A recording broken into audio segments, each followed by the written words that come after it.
24 घंटा में 1056 जने में कोरोना संक्रमण, 14 जने की मृत्यु, 12 प्रहरी द्वारा लागू औषध तथा भंसार से छल कैल सामान सहित 2 जने गिरफ्तार। सिमरौनगढ़ लगायत मधेश में जाड़ बढ़ल, सवेरे से दिन भर कुहासा, गांजा ऊपर के प्रतिबंध हटावेला कांग्रेस के उप सभापति निधि के मांग। भारत में एक दिन थप 32,000 लोग में कोरोना वायरस के संक्रमण पुष्टि, आ कुहासा के कारण 2 बाइक आपस में टकराइल, एक बुजुर्ग के मृत्यु।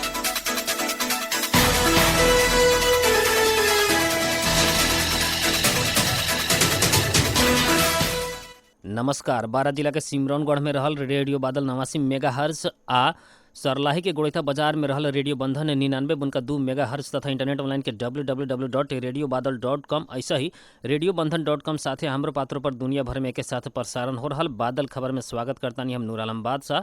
अब खबर विस्तार में। पिछला 24 घंटा में थप 1056 जने में कोरोना वायरस के संक्रमण पुष्टि भइल बाटे।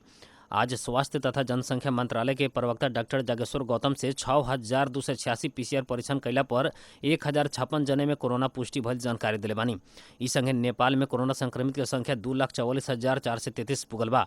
अभी सक्रिय संक्रमित के संख्या 12,245 रहल बाटे। ऐसा ही वही अवधि में 1,483 जने कोरोना संक्रमित ठीक भइल बानी। ई संगे ठीक होखे वाला के संख्या 2,30,537 पुगल बा।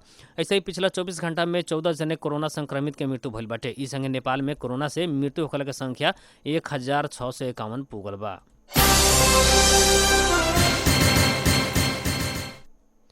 पारसा में 5 किलो लागू औषध चरस सहित प्रहरी 2 जने के पकड़ाव कैले बाटे। पकड़ाव परवाला में परसा गढ़ी नगर पालिका 9 एकटांगा के भीम यादव आ घनश्याम यादव बानी। संखुआ परसौनी गांव पालिका 2 श्रीपुर 5 गांवा से उक्त चरस सहित 2 जने के प्रहरी पकड़ाव कैल जानकारी दिले बाटे।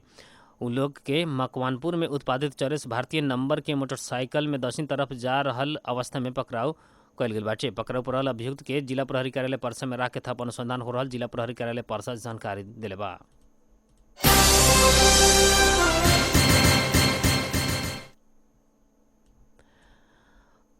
बारह प्रहरी से 8.5 लाख बराबर के भंसार छली के सामान सहित एक महिला आ 5.5 बोतल लागू औषध सहित एक युवक करके 2 जने के पकड़ाव कैले बाटे। प्रहरी से भारत से भंसार चोरी करके नेपाल ले आवल 4.5 लाख के कपड़ा, 1.5 लाख के प्याज आ तस्करी में प्रयोग कैल गेल 2.5 लाख के 4 गो मोटरसाइकिल सहित एगो औरत के पकड़ाव कैले बाटे। उक्त सामान सहित तस्करी में शामिल रहल आरोप में प्रहरी बीरगंज महानगर पालिका 1 रहे वाली 32 वर्ष के रूबी खातून के पकड़ाव कैले बाटे। इसे ही 5.5 बोतल अवैध लागू औषध और ओनेरेक्स सहित एक युवक के 12 प्रहरी पकड़ाव कैले बाटे। लागू औषध सहित पकड़ाव पड़े वाला में परसा पकहा मैनपुर गांव पालिका 1 धोरे रहे वाला 22 वर्षीय जितेंद्र सहनी रहल बानी। सशस्त्र प्रहरी बल नेपाल सुरक्षा बेस जितपुर तथा इलाका प्रहरी कार्यालय सिमरा से खटल संयुक्त प्रहरी टोली से सहनी के जितपुर सिमरा उप महानगर पालिका 7 केरा ढोका स्थित सड़क खंड से पकड़ाव कैले बा। तराई मधेश में जाड़ बढ़ल बाटे। आज सवेरे से अचानक सिमरौनगढ़ लगात तराई के मधेश में कुहासा लागल बाटे। ठंडा बढ़ला संगे सिमरौनगढ़ लगात तराई के जिला सब के जनजीवन कष्टकर बनत गइल बाटे। कस के ठंडी आ मोटा धुन के कारण जनकपुर बाजार लगात मधेश के बाजार सब में चहल पहल घटल बाटे। ठंडा के कारण खास करके बाल बालिका आ बूढ़ पुरानिया लोग बड़ी ज़्यादा प्रभावित भइल बा लोग। ठंडा बढ़ला संगे सिमरौनगढ़ आ सरलाही के गोड़ैता बाजार के कपड़ा दुकान सब में गरम कपड़ा किने ला सर्वसाधारण सबके भीड़ बढ़ल बाटे। गांव घर में जाड़ से राहत प्राप्त करेला सर्वसाधारण आग के घूर बार के तापल करेला लोग। पत्नी के एसिड आक्रमण करके घायल बनाए वाला घटना के लेके जिला सरकारी वकील के कार्यालय जनकपुर 2 जने विरुद्ध जिला अदालत धनुषा में अभियोग पत्र दर्ता करेले बाटे। बीतल कार्तिक 29 गते जनकपुर धाम वार्ड नंबर 4 स्थित आरती साहू पर उनके पति एसिड आक्रमण करके घायल बने रहनी। उक्त घटना में जिला अदालत धनुषा में 2 जने विरुद्ध अभियोग पत्र दर्ता करावल गल जिला सरकारी वकील के कार्यालय के जिला न्यायाधीश वक्ता सीताराम मर्याल जानकारी दिले बानी।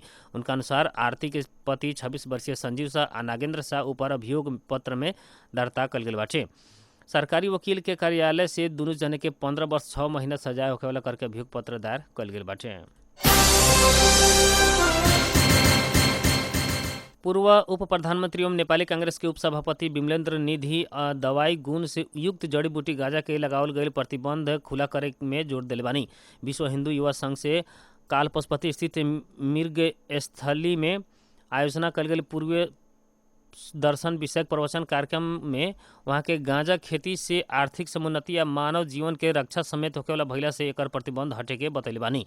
बागमती प्रदेश के पूर्व भौतिक पूर्वाधार विकास मंत्री एवं प्रदेश सभा सदस्य केशव स्थापित गांजा के प्रतिबंध खुला कैला पर प्रत्येक नेपाली करोड़पति बन सके के भइला से निषेध के कानून संशोधन करेला संसद में प्रस्ताव दर्ता भइल सुनैनी।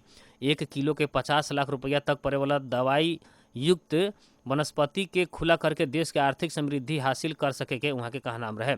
कार्यक्रम में संघ के अध्यक्ष ऋषिकेश जंगसा, त्रिमूल पार्टी के महासचिव स्वामी तथागत स्वामी व्याय वेद्यनाथल लगायत के वक्ता सब गांजा से बहुत लागू पदार्थ बाजार में खुलमखुला बिक्री वितरण हो रहा में दवाई युक्त वनस्पति गांजा ऊपर के प्रतिबंध जल्दी हटावे में जोर दिल बानी। विश्वराज पोखरेल के एआईजी बनावे के निर्णय स्थगन करेला संसदीय समिति से सरकार के निर्देशन दिहल गईल बाटे।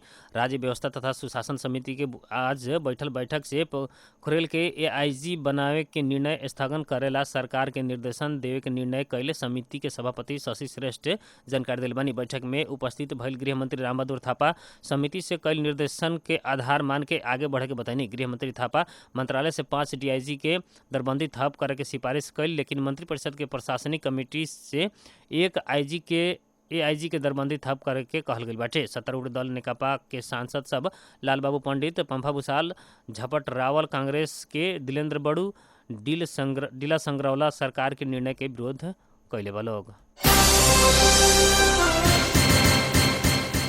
साझा पार्टी या विवेकशील नेपाली दल बीच से एकता भइल बाटे। विभाजन भइल 22 महीना बाद दोनों दल बीच आज फिर एकता के घोषणा भइल बाटे। एकता घोषणा पत्र में साझा पार्टी के संयोजक रविंद्र मिश्र आ विवेकशील नेपाली दल के अध्यक्ष मिलन पांडे हस्ताक्षर कैले बानी।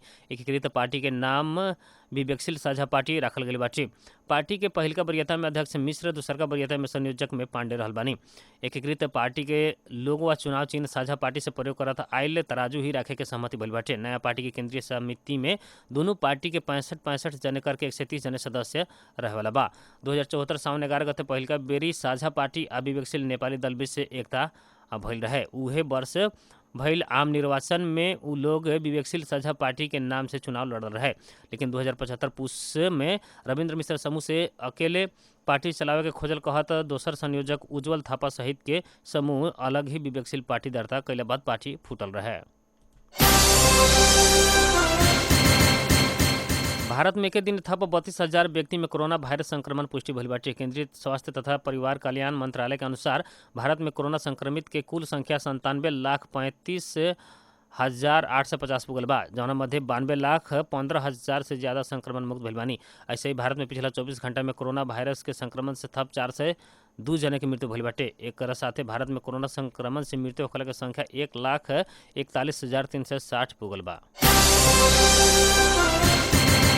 कुहासा के कहर से आजकल बाइक दुर्घटना में बढ़ोतरी भइल बाटे। यह क्रम में जिला के बथनाहा थाना क्षेत्र के NH 77 स्थित धर्मपुर गांव के नजदीक 2 बाइक के आमने सामने से भइल टक्कर में एक बुजुर्ग के मृत्यु भइल बाटे।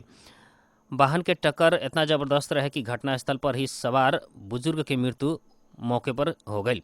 मृतक की पहचान रीगा थाना क्षेत्र के राम नागरा गांव निवासी 80 वर्षीय रामेश्वर शाह के रूप में कल गई बाटे। यह दौरान सीतामढ़ी के ओर से आ रहल बाइक से टक्कर हो गई रहे।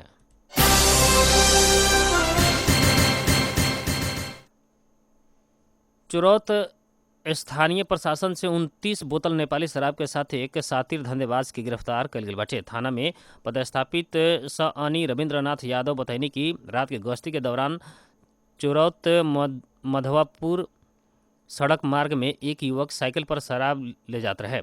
चेकिंग कैला पर मिलल कि साइकिल के पछाड़ी कैरियर पर काला रंग के बैग में 29 बोतल नेपाल निर्मित शराब रखल गई है। पूछताछ कैले पर तस्कर के पहचान चुरौत थाना के सकरम गांव के आस नारायण दास के पुत्र रंजन कुमार दास के रूप में कल गई बाटे।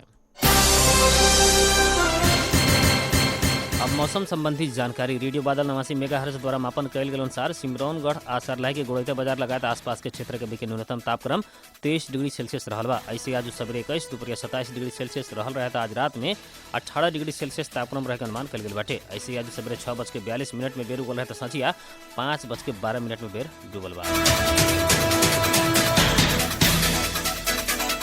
आज के खातिर बादल खबर इतने, जाते जाते प्रमुख खबर एक बार फिर से। 24 घंटा में 1056 जने में कोरोना संक्रमण, 14 जने की मृत्यु, 12 प्रहरी द्वारा लागू औषध तथा भंसार के छल कैल सम्मान सहित 2 जने गिरफ्तार। सिमरौनगढ़ लगायत मधेश में जाड़ बढ़ल, सवेरे से दिन भर कुहासा, गांजा ऊपर के प्रतिबंध हटावेला कांग्रेस के उपसभापति निधि के मांग। भारत में एक दिन में थप 32,000 लोग में कोरोना वायरस संक्रमण पुष्टि आ कुहासा के कारण 2 बाइक आपस में टकराइल, एक बुजुर्ग के मृत्यु। नमस्कार। बारह जिला के सिमरौनगढ़ में रहल रेडियो बादल 89 मेगाहर्ट्ज और सरलाही के गोड़ैता बाजार में रहल रेडियो बंधन 99.2 मेगाहर्ट्ज तथा इंटरनेट ऑनलाइन के www.radiobadal.com ऐसे radiobandhan.com साथ ही हमारे पात्रों पर दुनिया भर में एक साथ प्रसारण हो रहल बादल खबर से प्राविधिक मित्र इसके भोजपुरिया सहित हम नूर आलम बादशाह के विदा दी। नमस्कार।